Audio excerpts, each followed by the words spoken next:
औज़ु बिल्लाहि मिनश शैतानिर रजीम बिस्मिल्लाहिर्रहमानिर्रहीम। आज का जो टॉपिक जो वेल्डिंग डिफेक्ट्स एंड रेमेडीज़ के बारे में है वो उसका पार्ट बी है। इससे पहले हमने पार्ट ए में कुछ डिफेक्ट्स जो है ना उनको स्टडी किया। अब हम इस लेक्चर में मज़ीद जो मिसलेनियस जो डिफेक्ट्स हैं उनके बारे में हम डिस्कस करेंगे।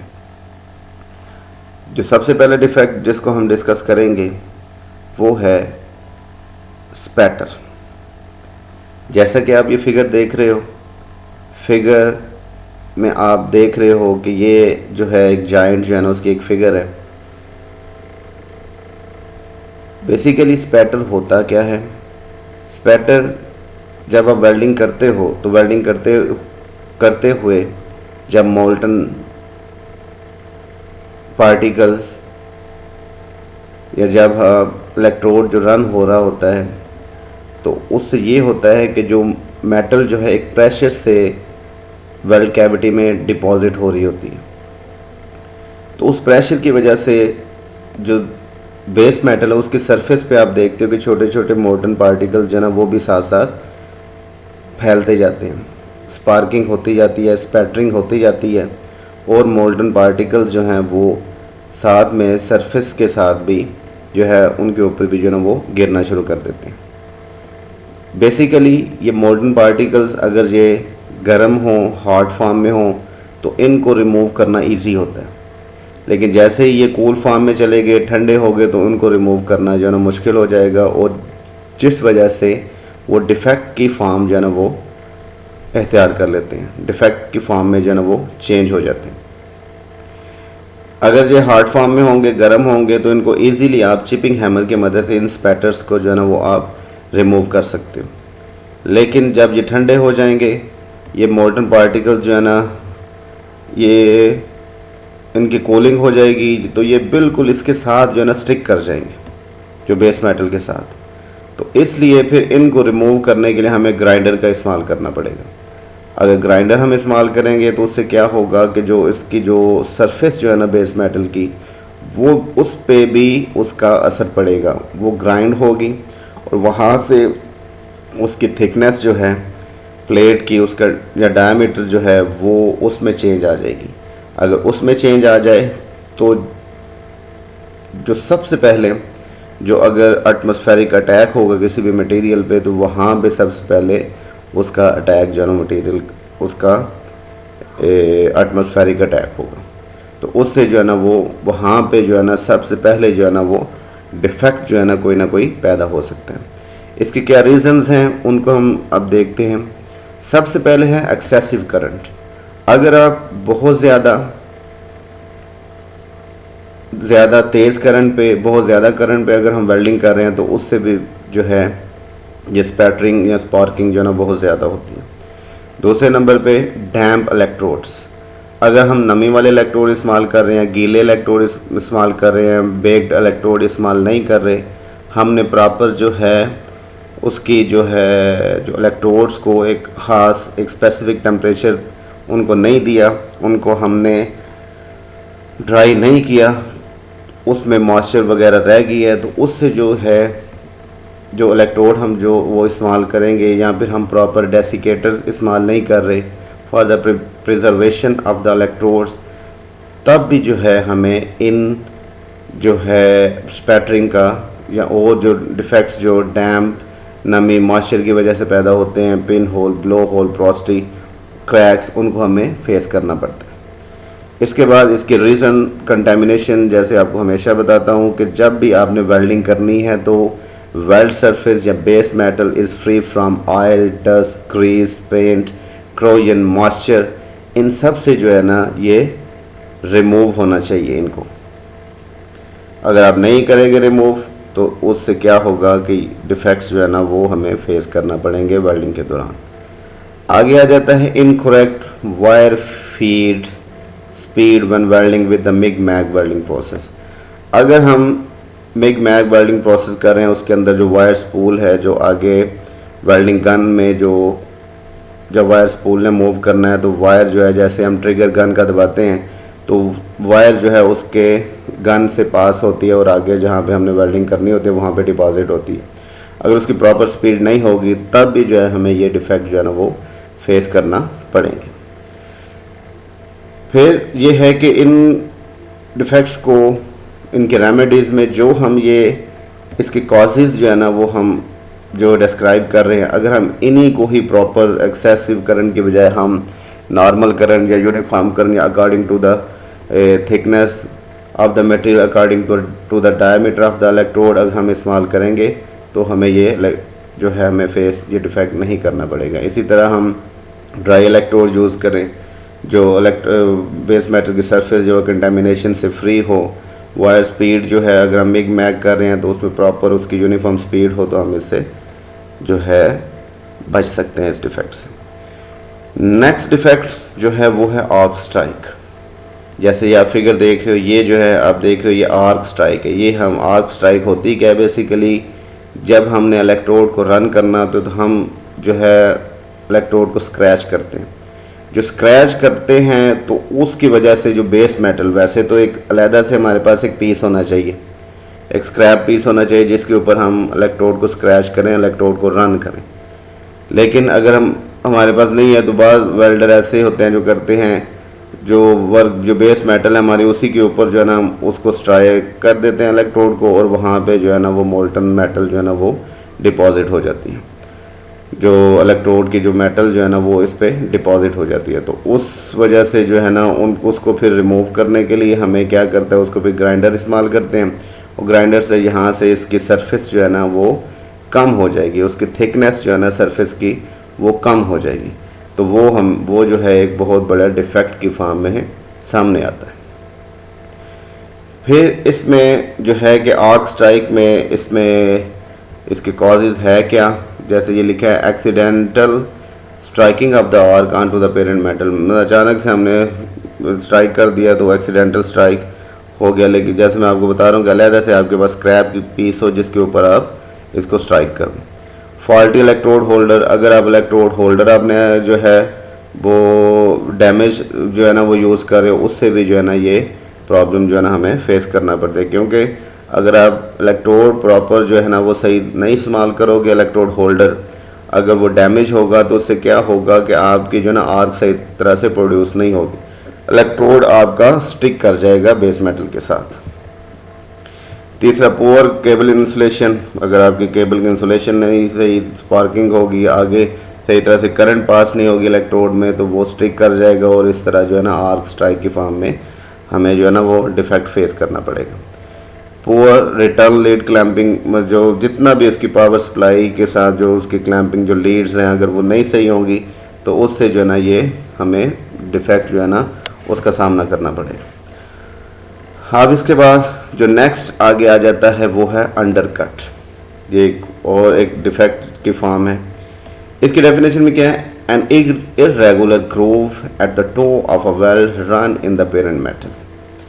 अब जैसे मैंने आपको लास्ट लेक्चर में भी बताया कि टो है क्या, जैसे ये आपको जहाँ पे ये कर्सर है, जहाँ ये जो आपको नज़र आ रहा है ना, ये जहाँ पे ये कट जो लगा होता है ये है टो ऑफ द वेल्ड, एक ये, और सेम इसी तरह जैसे ये एक इधर जो ये एक जो है ये कट सा बना हुआ है ये टो ऑफ द वेल्ड है। यहाँ पे जो है ना ये अंडर कट हैं दोनों, इधर भी ये एक फिलर जॉइंट में है और ये एक जो है बट जॉइंट में, आप देख सकते हो ये फिलर वेल्ड है, ये ग्रूव वेल्ड है। इसमें आप देखते हो ये है, ये टो ऑफ द वेल्ड, ये टो ऑफ द वेल्ड। यहाँ पे आपको ये अंडर कट्स जो है ना, ये रूट में भी आपको ये अंडर कट नज़र आ रहा है, ये देखें, ठीक है जी। इसके बाद इसके कॉजेज़ है कि अगर आप बहुत ज़्यादा एक्सेसिव एम्पेयर या वोल्टेज इस्तेमाल कर रहे हो तब जो है इस डिफेक्ट्स का जो है ना हमें सामना करना पड़ता है। इसलिए हमेशा याद रखना है कि जो वेल्डिंग फिनोमिना जो है ना वो है, वेल्डिंग फिनोमिना बेसिकली क्या है, higher current and low voltage phenomena है। हायर करंट से मुराद ये है कि according to the thickness of the material, according to the diameter of the electrode, current जो है ना वो हम वेरी करते रहते हैं। लेकिन जो वोल्टेज जो है ना वो एक दफ़ा आपने सेट करने हैं, वो एक दफ़ा आप सेट करेंगे तो वो कांस्टेंट हो जाएगा। ठीक है जी। तो यूनिफॉर्म जो है अकॉर्डिंग टू द कंडीशंस आपने करंट और वोल्टेज की सेटिंग करनी है। दूसरे नंबर पे एक्सेसिव ट्रैवल स्पीड, अगर आप जब आप वेल्डिंग कर रहे हो तो आपकी ट्रैवल स्पीड यूनिफॉर्म होनी चाहिए। बहुत तेज़ या बहुत हायर करंट की वजह से बहुत ज़्यादा आप तेज़ से आप जो है ना इलेक्ट्रोड को चला रहे हो, तब भी ये अंडरकट का सामना करना पड़ता है। उसके बाद इनकरेक्ट इलेक्ट्रोड एंगल, जब आप वेल्डिंग कर रहे हो तो उसमें एक हमेशा याद रखना है कि प्रॉपर जो है ना इलेक्ट्रोड का एक एंगल होता है। किसी भी पोजीशन पे आप वेल्डिंग कर रहे हो, 1G 2G 3G 4G 1F 2F 3F 4F, जितनी भी वेल्डिंग की पोजीशंस हैं, हर एक पे आपने हमेशा याद रखना है कि इलेक्ट्रोड का एक प्रॉपर एंगल होगा। इसके बाद एक्सेसिव वीविंग, अगर आप जो है इलेक्ट्रोड को मोशन दे रहे हो, वीविंग कर रहे हो, कोई भी जो है ना आप उसकी जो है मोशन, आप जैसे आप जो है आपको अगर आपको याद हो तो मुख्तलिफ़ किस्म की जो है ना मोशंस होती हैं। उनमें क्या है जी, सर्कुलर मोशन है, ट्रायंगुलर मोशन है, ठीक है, क्रेसेंट मोशन है, जिगजैग मोशन है, वीविंग है, सेमी सर्कल है। ठीक है जी। इस तरह की मोशन जो है ना मुख्तलिफ़ किस्म की जो हम इलेक्ट्रोड को मूव करने के लिए हम for the deposition of the electrode हम उसको करते हैं। अगर आप एक्सेसिव वीविंग कर रहे हैं, जैसे ये देख रहे हैं मैं कर्सर को जो है जैसे मूव कर रहा हूँ, उससे भी जो है हमें अंडरकट का सामना करना पड़ता है। इसके बाद इनकरेक्ट वेल्डिंग टेक्निक, अगर आप प्रॉपर वेल्डिंग टेक्निक आपने इस्तेमाल नहीं की तब भी जो है ना हमें अंडरकट का सामना करना पड़ता है। अब इसके अलावा इलेक्ट्रोड टू लार्ज, इलेक्ट्रोड जो है ना बहुत ज़्यादा लंबे इलेक्ट्रोड अगर आप इस्तेमाल करें तो उससे भी अंडरकट जो है ना वेल्ड के अंदर आ सकते हैं। तो इसकी रेमेडीज़ में यही है कि जितने भी ये डिफेक्ट्स कॉजेज़ जो है ना लिखे हैं, उनको ही आपने प्रॉपर जो है ना वो आपने उसको कहना है कि इसकी प्रॉपर जैसे वीविंग हो, इलेक्ट्रोड का एंगल सही हो, ट्रैवल स्पीड यूनिफॉर्म हो, according to the thickness of the material या अकॉर्डिंग टू द इलेक्ट्रोड आपका जो है एम्पेयर और वोल्टेज को सेट करना है। ठीक है। अब नेक्स्ट जो है ये आप देख रहे हो कि ये अंडरकट, ये बीट के साथ जो ना ये आपको ये अंडरकट्स जो है ना ये नज़र आ रहे हैं, जहाँ पे ये मैं कर्सर लेके जा रहा हूँ, ये सारे अंडरकट्स हैं। ठीक है जी। नेक्स्ट ये आगे जैसे लास्ट टाइम भी आपको बताया है कि RT फिल्म है, ये RT रिपोर्ट में इस तरह जो ना हमें अंडरकट्स जो है ना वो नज़र आएंगे। अगर रोड की साइड पे हैं जहाँ पे आपने रोड पास लगाया, जैसे ये फिगर जहाँ पे ये देखें ये अंडरकट है, और ये सारा जो है ना ये जो ब्लैकिश आपको ये जो नज़र आ रहा है, ये सारा रोड का जो है ना अंडरकट की फॉर्म है। फिर कैप अंडरकट, ये सारी जो ब्लैकिश लाइन जो है, ये डार्क लाइन जो है, ये सारी आपको ये कैपिंग ये वाली जो है ये। ठीक है जी। अब आगे आ गया श्रिंकेज ग्रूव। श्रिंकेज ग्रूव में आप देख रहे हो a shallow groove caused by contraction in the weld metal along each side of the penetration bead। Shrinkage groove में क्या है कि जो जहाँ पे आप जो पेनिट्रेशन है ना, जहाँ पे वहाँ पे आप देख रहे हो कि ये आपको ये श्रिंकेज नज़र आ रही है ग्रूव में, ये देखें ये।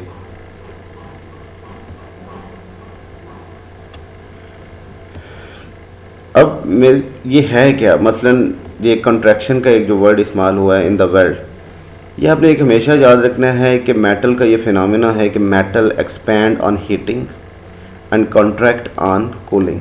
मेटल जो है वो गर्म होने पे फैलती है और ठंडा होने पे सिकुड़ती है।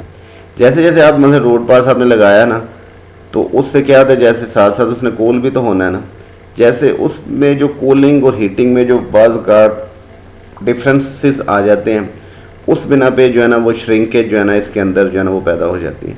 जिस बिना पे आप देख रहे हैं कि ग्रूव जो है ना, जो पेनिट्रेशन जो है ना वो आप एंड से देख रहे हो कि ये इस तरह की जो है ना हमें श्रिंकेज में सही तरह से पेनिट्रेशन जो है ना वो फिर नहीं होती ड्यू टू द कंट्रैक्शन। अब इसकी काजिज में क्या, insufficient weld metal deposit in the root pass, मतलब सही तरह से जो है वेल्ड मेटल जो है ना वो सही तरह से रूट पास जो हमने लगाया उस पर डिपॉजिट नहीं हुई। Too fast a cooling rate during the application of the root bead pass. अब ये है कि कूलिंग रेट जो है ना बहुत ज़्यादा हो गया, जिस बिना पे जो रूट बीड पास लगाया ना, तो उसमें जो है ना ये हमें श्रिंकेज जो है ना ये कंट्रैक्शन जो है ना वो का सामना करना पड़ा।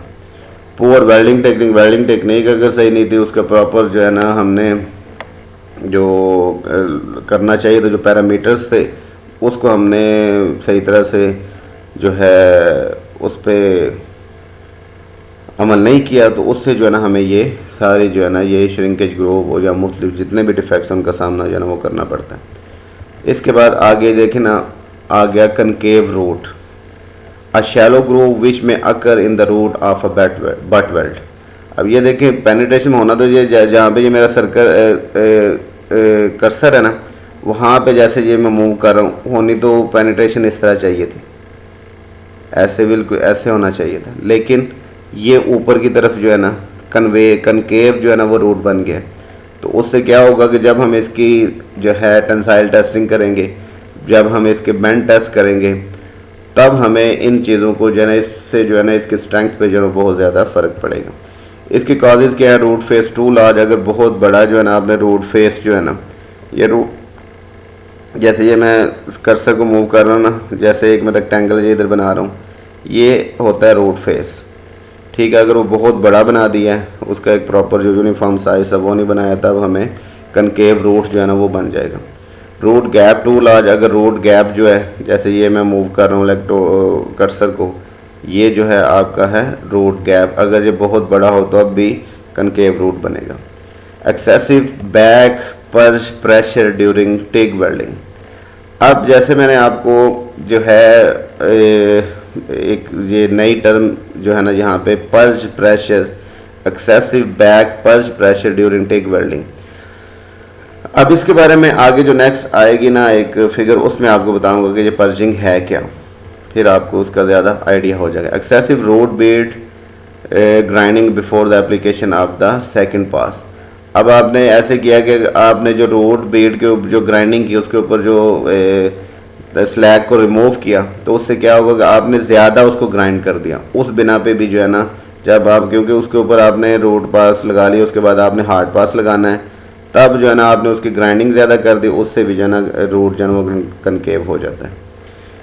ये आगे कनकेव रूट की जो है ना ये आप फिगर देख रहे हो, जैसे ये देखें ना, वैसे तो ये बाहर की तरफ होना चाहिए था, कन्वेक्स होना चाहिए था ज़रा इसको पेनिट्रेशन को, तो लेकिन ये अंदर की तरफ जो है ना आपको ये नज़र आ रहा है। ये एक्सेसिव रूट पेनिट्रेशन, ये देखें रूट पेनिट्रेशन बहुत ज़्यादा एक्सेसिव हो गई है। Root face is too small, अगर रूट फेस जो है ना बहुत ज़्यादा छोटे बना दिया आपने, तब भी जो है ना एक्सेसिव जो है ना पेनिट्रेशन हो जाती है। फिर रूट गैप टू लार्ज, अगर रूट गैप जो बहुत ज़्यादा है, उस वजह से भी मोल्टन मेटल जो है ना वो ज़्यादा फ्लो कर जाती है। इसके बाद एक्सेसिव एम्पेयर्स एंड वोल्ट, अगर आपने ज़्यादा करंट या वोल्टेज इस्तेमाल कर रहे हो, तब भी जो है ना ये एक्सेसिव रूट पेनिट्रेशन जो है ना वो उसको फेस करना पड़ता है। स्लो ट्रैवल स्पीड, अगर आप ट्रैवल स्पीड जो एक यूनिफॉर्म होनी चाहिए थी पासेस के दौरान, वो जो है ज़्यादा स्लो है, उस बिना पे भी पेनिट्रेशन जो है ना वो एक्सेस कर जाती है। ये जो देखें, ये आप फिगर में देखें, ये देखें पेनिट्रेशन जो है ना बिल्कुल बाहर जो है ना ज़्यादा जो है ना बाहर आ गई है, इसको हम कहते हैं एक्सेसिव रूट पेनिट्रेशन। ये आगे उसकी आरटी रिपोर्ट में, आरटी फिल्म में देखें, ये कनकेव रूट जो है ना, ये आप देखें ये ब्लैकिश, ये सारा जो है ना ये कनकेव रूट है। अब ये देखें ये वाइटिश जो आपको ये ज़्यादा जो है ये नज़र आ रहा है, चौड़ा जो है ना आपको ये नज़र आ रहा है, ये एक्सेसिव रूट पेनिट्रेशन की जो है ना आरटी फिल्म में इस तरह ये शो होगा। अब ये एक आगे आ गया burn through, a localized collapse of the whirlpool due to excessive penetration resulting in a hole in the root run। अब ये देख रहे हैं ये कि आपको एक ब्लैकिश जो है ना ये नज़र आ रहा है, इसको हम कहते हैं बर्न थ्रू हो गया। बर्न थ्रू का क्या मतलब है कि जो आपका वेल्ड पीस जो है ना, जब आपने रोड पास लगाया, उसकी एक्सेसिव पेनिट्रेशन इतनी होगी कि उसने वहाँ पे एक जगह पे होल बना दिया। उसको जो है ना बताने के लिए मैं आपको जो है ना ये एक फिगर जो है ना नेक्स्ट एक फिगर दिखाता हूँ, उसमें आपको उसका आइडिया होगा। मसलन ये देखें ये बर्न थ्रू है। अब ये देखें आपको एक आइडिया हो गया, यहाँ पे जो है ना ये यहाँ से मटेरियल ही रिमूव हो गया, इसको हम कहते हैं यहाँ से ये बर्न हो गया, जल गया, ये मटेरियल जो है ना यहाँ से बिल्कुल ही बाहर फ्लो कर गया, इसको हम कहते हैं बर्न थ्रू। और ये उसके आरटी फिल्म में आप देखें ये ब्लैकिश जो है ये बर्न थ्रू के हैं। अब इसकी जो रीज़न, अगर आप बहुत ज़्यादा करंट आप इस्तेमाल कर रहे हो, वोल्टेज ज़्यादा है, स्मॉल रूट फेस है, ये स्मॉल रूट फेस जो है ना वो है, फिर लार्ज रोड गैप ज़्यादा है, ट्रैवल स्पीड स्लो है, तो उससे जो है ना ये हमें डिफेक्ट्स जो है ना वो फेस करना पड़ते हैं। ये भी आपको दिखा दिया। अब उसके बाद ये आ जाता है रोड कोकिंग, ऑक्सीडाइज्ड रोड। ये जो मैं आपको बता रहा था ना, जो पर्जिंग का वर्ड आया था जो पिछले जो एक स्लाइड में, उसका मैंने बताया था कि आपको नेक्स्ट जो है ना मैं आगे जो एक फिगर आएगी ना वहाँ पे बताऊंगा। ये आप देख रहे हो कि मोस्टली पर्जिंग जो है ना, जब भी पर्जिंग का वर्ड आएगा ना तो आपने हमेशा याद रखना है कि जब हम स्टेनलेस स्टील के पाइप्स ट्यूब्स के जो है ना वेल्डिंग कर रहे हैं ना, तब जो है ना ये पर्जिंग का वर्ड इस्तेमाल होगा। पर्जिंग बेसिकली है क्या, मसलन स्टेनलेस स्टील की एसएस जो है उसके डिफरेंट जो है ना ग्रेड्स होते हैं, एसएस 304, 316, 308, इस तरह के मटेरियल्स जो है ना वो हम मोस्टली बेवरेज इंडस्ट्रीज़ और मेडिसिन इंडस्ट्रीज़ में हम इस्तेमाल करते हैं। तो वहाँ पे जो है ना जब भी पाइपलाइंस को जो है ना वो वेल्ड करेंगे ना, तो वहाँ पे जो है ना उनको वेल्ड करेंगे, थिन जो है ना पाइप्स होते हैं उनकी वॉल थिकनेस कम होती है, तो उनको करने के लिए क्या करते हैं कि उसके अंदर जो है पर्जिंग गैसेस कौन कौन सी हैं, वो है आर्गन है, हीलियम है या नाइट्रोजन है। उससे क्या करते हैं कि उसकी पूरी जो वो लाइन होती है ना उसको उससे फिल कर देते हैं। उसको फिल करने का मकसद क्या होता है, जब फिल सारी कर लेते हैं और उनको फिर उसके जो सिरे होते हैं ना उसको एयर टाइट कर लेते हैं, ताकि वो गैस जो उसमें फिल किया ना वो उसमें से बाहर ना निकले। तो जहाँ पे हमने जॉइंट लगाना होता है ना वहाँ पे फिर हम इजीली टिक वेल्डिंग जो है ना वो कर सकते हैं। लेकिन ये करते क्यों हैं? जैसे ये आप फिगर देख रहे हो ना, ये आपको ब्लैकिश ये चीज़ नज़र आ रही है, ये देखें ना ब्लैकिश, ये सारा बर्न हुआ है, इसके एजेस जो है ना वो बर्न कर गए हैं। क्योंकि बेवरेज इंडस्ट्री या मेडिसिन इंडस्ट्री या कोई भी जो है ना ऐसी इंडस्ट्री जिसमें प्रोडक्शन होनी है, तो वहाँ पे क्या है कि लिक्विड ने उसमें से मूव करना है, वाटर ने उसमें से मूव करना है। तो उससे क्या होगा कि अगर तो ये पर्जिंग नहीं की होगी हमने, तो वो क्या होगा कि अंदर की सरफेस जो है ना वो पाइप की वो जला देगी। जब हम टिक वेल्डिंग करेंगे, फ्लेम क्या करेगा, अंदर से सरफेस जो है ना उसके एजेस को जला देगा। अगर उसके एजेस जो है ना वो जल जाएंगे तो क्या होगा, वो सारा जो है ना जितना भी ये कंटेमिनेशन जो है, जो भी इसमें से चीज़ पास करनी है उसमें वो जो है ना वो डिज़ोल्व हो जाएगी। ठीक है, तो उससे बचने के लिए पर्जिंग करते हैं। पर्जिंग की वजह से क्या होता है कि एजेस जो है ना वो रिमूव नहीं होते। ठीक है जी, अगर तो सही तरह से पर्जिंग नहीं हुई, जैसे loss insufficient back purging gas, अगर सही तरह से आपने उसमें जो जितनी उसमें गैस भरनी चाहिए थी आपने उससे कम भरी है, उससे भी होता है, या फिर उसका लॉस हो रहा है, लीकेज हो रही है, तब भी ये फेस करना पड़ेगा। मोस्ट कॉमनली अगर वन वेल्डिंग स्टेनलेस स्टील, जैसे मैं आपको बता रहा था स्टेनलेस स्टील के वेल्डिंग में होता है पर्जिंग गैसेज, आर्गन, हीलियम और ओकेजनली नाइट्रोजन भी हम इस्तेमाल करते हैं। फिर ये एक चीज़ है क्रेटर पाइप। सारी वेल्डिंग कर ली, एंड पे जाके जो है ना हम जहाँ पे डिप्रेशन क्रेटर बनता है वहाँ पे जो है ना ये डिफेक्ट जो है ना हमें देखना पड़ता है। Crater pipe is a shrinkage defect and not a gas defect. It has appearance of a gas pore in the weld crater. ठीक है, ये कोई जो है गैस के डिफेक्ट नहीं है, ये जो है कंट्रैक्शन की वजह से है। एंड पे जब हम गैस पोर जो बन जाता है, पिन होल प्रोस्टी वगैरह जो हम बात की, उसमें एक है गैस पोर, गैस पॉकेट या pin hole. Too fast cooling rate बहुत ज़्यादा फास्ट हो, उस बिना पे ये फेस होता है। Deoxidization reactions and liquid to solid volume change. फिर कंटेमिनेशंस जो है, जैसे मैं आपको बताया कि किसी न किसी किस्म की कंटेमिनेशन इसमें हो जाए तब भी जो है ना ये फेस करना पड़ता है। ये देखें क्रेटर क्रैक, स्टार क्रैक भी से हम कहते हैं। फिर एक होता है क्रेटर पाइप। ये आपने जब वेल्डिंग कर दो आपको ये चीज़ देखने में आई होगी कि जब एंड पे जो है ये क्रेटर बनता है ना, अगर वो कंट्रैक्शन होती है, कूलिंग होती है, तो एकदम से ये कोई कंटेमिनेशन हो के यहाँ पे जो है ना एक क्रेटर पाइप जो है ना वो भी बन सकता है, जैसे ये। ठीक है, अब इसमें क्या है कि जैसे ये क्रेटर आपको नज़र आया, ये अब इसको फिल करने का भी तरीका है। मसलन जब आप ये जैसे अब आपने ये कर्सर जो है इसको आपने देखना है, एंड पे इधर हमारा इलेक्ट्रोड आ गया, इधर जॉइंट हमारी बीट जो कंप्लीट होनी है, इसको आप क्या करो, बिल्कुल ऐसे बैक पे ले आओ, एकदम से बैक पे थोड़ा सा स्टे करके इलेक्ट्रोड को 90 डिग्री पे जो है ना आपने कर लेना है। एकदम से आपने इसको ऊपर उठा लेना या फिर उसको ऐसे साइड वाइज ले जाना। ठीक है जी, ये होता है कि क्रेटर को फिल करने का तरीका। क्वेश्चन आ सकता है how to fill a crater. ठीक है जी, फिर इसके बाद आगे नेक्स्ट जो है आगे आ जाता है हमारे पास, वो है मैकेनिकल डैमेज। अब मैकेनिकली जो मुख्तलिफ प्रोसेस होते हैं उनकी बिना पे भी मटेरियल के अंदर जो है ना वो आ सकता है। उनमें क्या है, ग्राइंडिंग करने से, हैमरिंग करने से, चिजलिंग करने से, चिपिंग करने से, ब्रेकिंग ऑफ वेल्ड अटैचमेंट्स जो है, using needle guns to compare weld capping runs. ठीक है जी, इन चीज़ों को जो है मैकेनिकल प्रोसेस की बिना पे भी मटेरियल के अंदर जो है ना मुख्तलिफ किस्म के डिफेक्ट्स जो है ना वो आ सकते हैं। इसके बाद और इरेगुलरिटीज़ में मसलन मिसअलाइनमेंट, अगर आपने सही तरह से टैकिंग नहीं की, एक जो है मसलन ये बट जॉइंट है, इसको बिल्कुल होना चाहिए था 180 पे, आपने उसको प्रॉपर उसकी टैकिंग नहीं की, उस बिना पे भी जो है ना ये आपको इरेगुलरिटी मिसअलाइनमेंट उसे हम कहते हैं, ये भी एक बहुत बड़ा डिफेक्ट है। ये देखिए एंगुलर मिसअलाइनमेंट भी होती है, एंगुलर होती है, ठीक है, ये ट्रांसफर्स होती है, लॉन्गिट्यूडनल होती है। एंगुलर में देखेंगे एंगल मतलब जो एक प्रॉपर एक एंगल होना चाहिए था, मतलब 180 पे ये होना चाहिए था, ये देखें इसका एंगल चेंज हो गया। ये सारी चीज़ें जो है ना हमें due to the contraction, due to the shrinkage of the material, जैसे मैंने आपको बताया कि मेटल जो है expand on heating, contract and cooling, उस बिना पे जो है ना ये चीज़ें भी हमें फेस करना पड़ती हैं।